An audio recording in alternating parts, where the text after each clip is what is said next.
This is entirely predictable. What really pisses me off is they know this is going to happen. They've seen it since we know what happens in concentration camps. Diseases break out in concentration camps because we have it in our own prison populations. But then when you build in what's the difference between a prison and a concentration camp? Concentration camp, they don't have due process. They don't have the facilities to handle. Some of these are tents, and they're just in confinement behind chain link. Do they have doctors? Because prisons have doctors. This is the problem. They don't have enough doctors to go around. They don't have Oh, Jesus. the facilities to handle the uptick of the population. So what happens to the people who are immunocompromised? I can imagine that there might be some that are immunocompromised. They're dying. That's why they're dying. Jesus It's all Christ, like man. it's all diabetes patients and stuff like that. That's who's dying in these places. People who are a little bit older, people have comorbidities. They end up in these concentration camps and then they die. That's why It's so 32 people died in custody.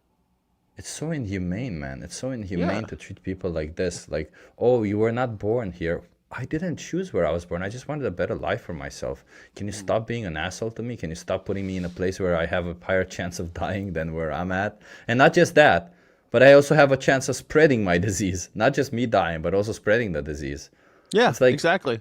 what the hell are you guys not thinking? Like, have we gone past any form of I don't know, critical thinking, and we just like ended up in a place where let's just go by how we feel. I feel like I don't like this guy. Put him in a van. Put him where the fuck. It doesn't matter if we all suffer from it. Let's just put him in a van and do something.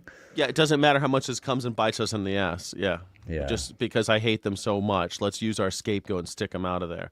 So I guess, my question is, why would you take this tack? You're right. Like, why would we do this if we know that it's going to be a public health issue, right? Do we want to have measles breaking out into Gen Pop again? Do we No. want tuberculosis and COVID popping out into Gen Pop again in a way that's like all over the place?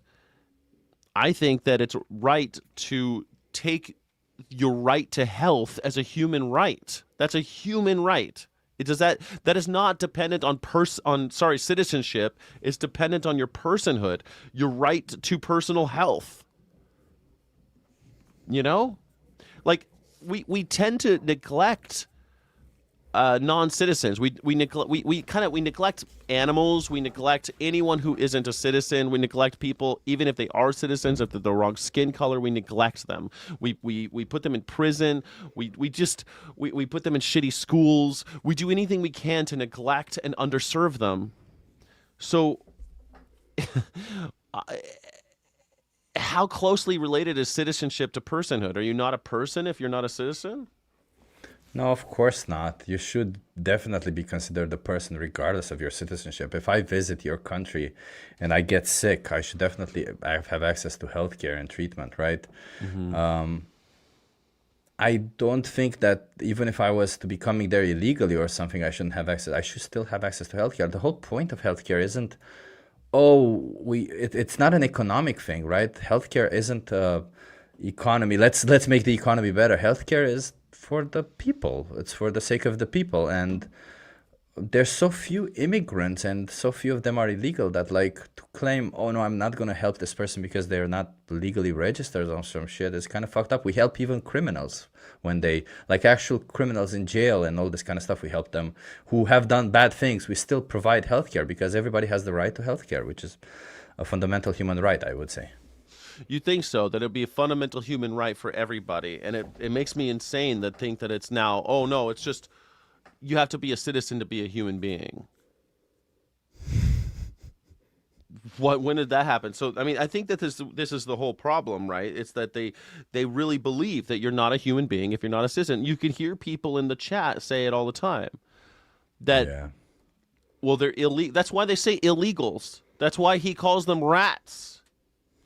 Yeah, he's trying to dehumanize them, right? To de-individualize them, all because, well, we gotta find a scapegoat, everyone. Just focus on this while I do this other stuff where I steal money from you and put you in this position where you're gonna think I'm doing something right because I'm deporting the people you don't like or you have a bias against.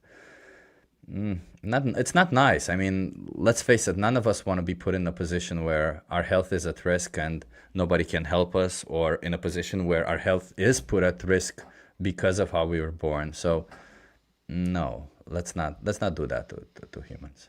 Because of the color we were born, our skin color determines. But here's the other thing, man. It's not supposed to be a punishment to be in these places. It's supposed to be a detention.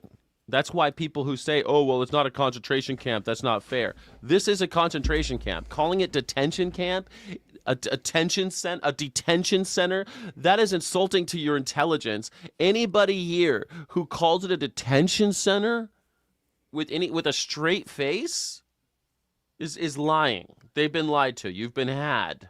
What's the difference anyway? What's the difference between a detention center and a concentration camp? Well, a concentration camp generally means that they're going to be there for long periods of time with a minimal facilities, not enough usually to build it up. They're usually semi-temporary construction, like these tent cities that they built, like in Alligator Alcatraz and stuff.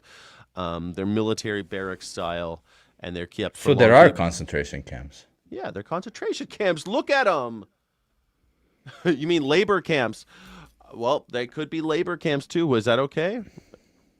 Labor camps, call them labor camp, call them whatever you want. They're supposed to be deportation centers, and they're not. That's what it is. This dude is a liar. I'm a liar? Really? Tell me why. You just made a claim. How am I lying? I've just given you facts this whole time. 32 people have died, most of them from communicable diseases and suicides. People are being raped. There was a case this year where a man was letting a woman see her children only if she had sex with him. That was a guard, one of the ICE fucking awful agents. Person. ICE, they're all awful people. If you're an ICE agent, you're a Gestapo. You're a slave patroller. That's all it is. Yeah. Some people are awful. What can you do about it? Like, I don't understand how these You have people to resist. But how can these people, like, I'm wondering, because all these people, like this person who said, you have to sleep with me, like, how does these people go at home and look at themselves in the mirror? And I'm like, they're not humans in their eyes. It's the same thing with, like, Rudolf Huss was the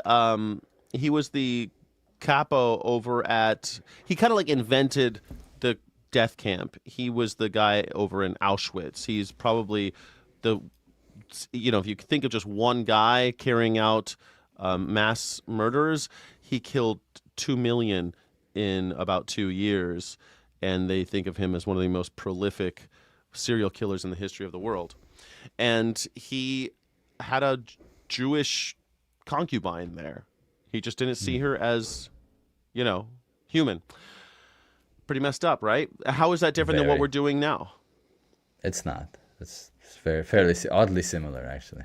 I want to bring Diana on, but I guess the question that I want people to ask, and when you say, what can we do about it? Like, what do you do? And it's, well, I want people to answer the question, if an outbreak is foreseeable, like COVID or TB, like it's always TB. TB will kill a lot of people when you take them all and you confine them into a concentration camp scenario. Yeah. But if the outbreak is foreseeable, does this become state violence rather than an accident? Because this is how they'll frame it. Oh, well, we're putting a lot more people in these concentration camps. They must, you know what? We just couldn't plan for the TB and the COVID and the chicken pox and the influenza. We just couldn't foresee it, but it is foreseeable. Of course it's foreseeable. There's no surprise here. I'd like to imagine that all this means that they are in pretty close quarters, right? Like that not each of them have their own room or something. They all just probably they're on sleep bunks. Yeah. They're using the same water basin. They're using the same. There's not enough toilets. That's why it's a concentration camp, not a detention center. Jesus Christ, that's horrific. A detention center would be well appropriated shit, right? Have nice, well appointed. All right, look. Anyway, this just means it's state violence. It's a violation of our rights.